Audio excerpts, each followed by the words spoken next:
Hello दोस्तों, कैसे हैं सभी लोग। आप सभी का आपका अपना चैनल IND मैथ रिजल्ट्स में आपका स्वागत है और मेरा नाम नीतीश चौधरी है। हम लोग प्रतिशत में A B से 20% अधिक है तो B A से कितना प्रतिशत कम है, इस टाइप के सवाल पढ़ रहे थे। चलिए उससे आगे हम लोग सवाल देखते हैं और ये कमाल के कॉन्सेप्ट के साथ हम लोग पढ़ रहे हैं। बिल्कुल गजब का कॉन्सेप्ट है। चलिए हम लोग देखते हैं। कहता एक्स वाई से 5 गुना लंबा। यहां पर एक्स और वाई की बात कही जा रही है, तो ये एक्स वाई।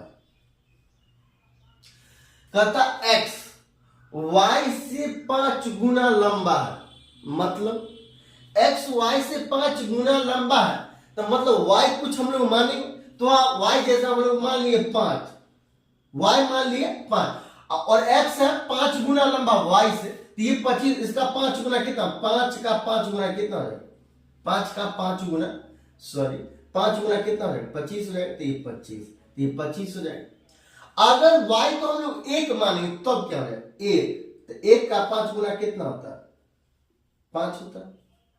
वाई को हम लोग 2 मानेंगे, 2 का 5 गुना कितना होगा 10 होगा, तो ये 10।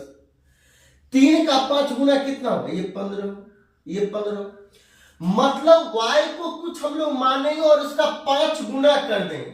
y को हम लोग कुछ मानेंगे और उसका 5 गुना कर देंगे और जो भी मान लेंगे सभी में आंसर सेम आने वाला है, सभी में आंसर सेम आने वाला है। कुछ भी मान सकते हैं हम लोग, कुछ भी मान सकते हैं, आंसर सभी में सेम आने वाला है। चलिए पहले इस पे बनाते हैं।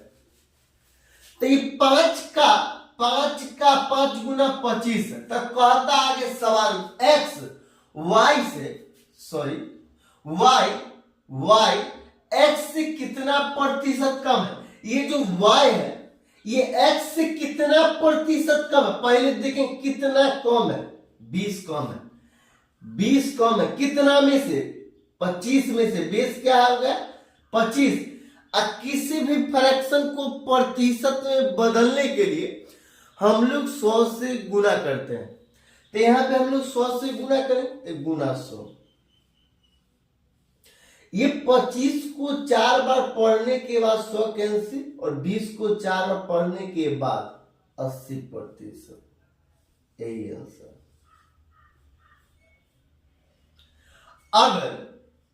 अगर ये x है और y है, अगर y को हम लोग 1 मानेंगे तब क्या होगा, आंसर ये आएगा या चेंज होगा, देख लेते हैं।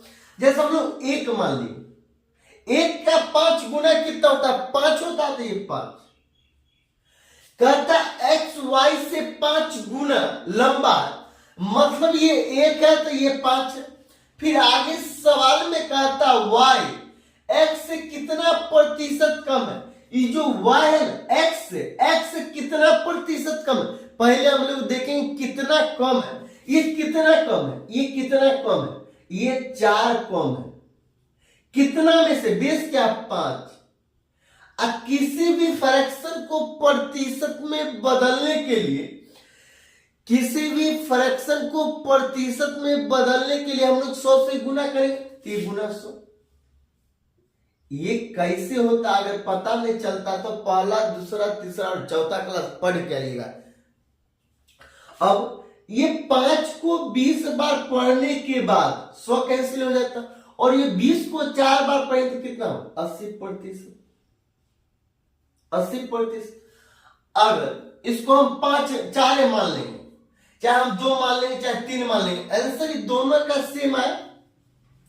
अगर यहां पे 3 मान लेंगे तो क्या आंसर सेम आने वाला। चलिए हम लोग देखते हैं। ये x है और ये y।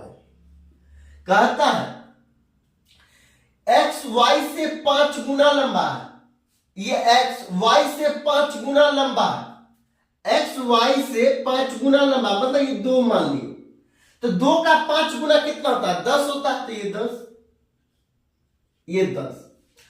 तो कहता y x से कितना प्रतिशत कम है। ये जो y है x से मतलब ये 10 से कितना प्रतिशत कम है, पहले देखें कितना कम है, कितना कम है? ये 8 कम है। कितना में से? ये 10 में से। और किसी भी फ्रैक्शन को प्रतिशत में बदलने के लिए हम लोग 100 से गुना करेंगे। तो यहां पे 100 से हम लोग गुना करेंगे, ये 0 से 0 कैंसिल हो जाएगा, 10 को 8 बार पढ़ने के बाद 80%। यही आंसर।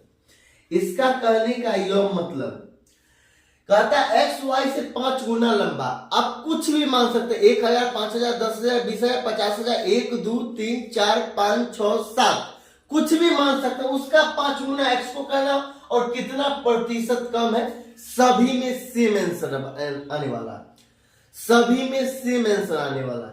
चलिए हम लोग अगला सवाल देखते हैं। अगला सवाल कहता है यदि ए का वेतन बी के वेतन से 30% अधिक है। यहां पर ए और बी की बात कही जा रही है, ए और बी। ए का वेतन बी के वेतन से 30% अधिक है, तो हम लोग मानेंगे 100। 100 तो यहां कितना हो जाएगा? 130। 130। 100 का 30% होता है 30। 100 में 30 जोड़ देंगे तो 130 हो जाएगा। तो कहता है बी का वेतन ए से कितना प्रतिशत कम है? ये बी का वेतन ए के वेतन से कितना प्रतिशत कम है? कितना कम है? 30 कम है। कितना में से? 130 में से, गुना 100। ये 0 से 0 कैंसिल, तो ये 300 बट्टा 13। 13 दूना 26, कितना बचा? 4 0, 13 3 39, 1/13%। तो सही 1/13%। अगर इसको बी को हम लोग 200 मान लेते, क्या आंसर गलत आ जाता? नहीं, आंसर सेम आने वाला। अब कुछ भी मान सकते हैं। यहां पर चलिए हम लोग देखते हैं, ये कैलकुलेशन आसान करने के लिए हम लोग 100 मानते हैं। कहता है यदि ए का वेतन बी के वेतन से 30% अधिक है, यहां ए, ये बी है। अगर यहां पर हम लोग 200 मान लें, तो 200 का 30% कितना होता है? 200 का 30% 60 होता है। कैसे होता है देखिए, ये 200 है, ये 200 है, ये 200 का 30%, 30 बटा 100। ये डबल जीरो कैंसिल, 30 गुना 60, तो ये 60, ये 60। तो 200 का 30% 60 होता है। और सवाल में कहता है यदि ए का वेतन बी के वेतन से 30% अधिक है, मतलब बी के वेतन से 30% अधिक है, तो 200 का 30% 60 होता है, मतलब 200 में 60 जोड़ देंगे तब ना अधिक हो जाएगा। 200 260, ये 60 अधिक है।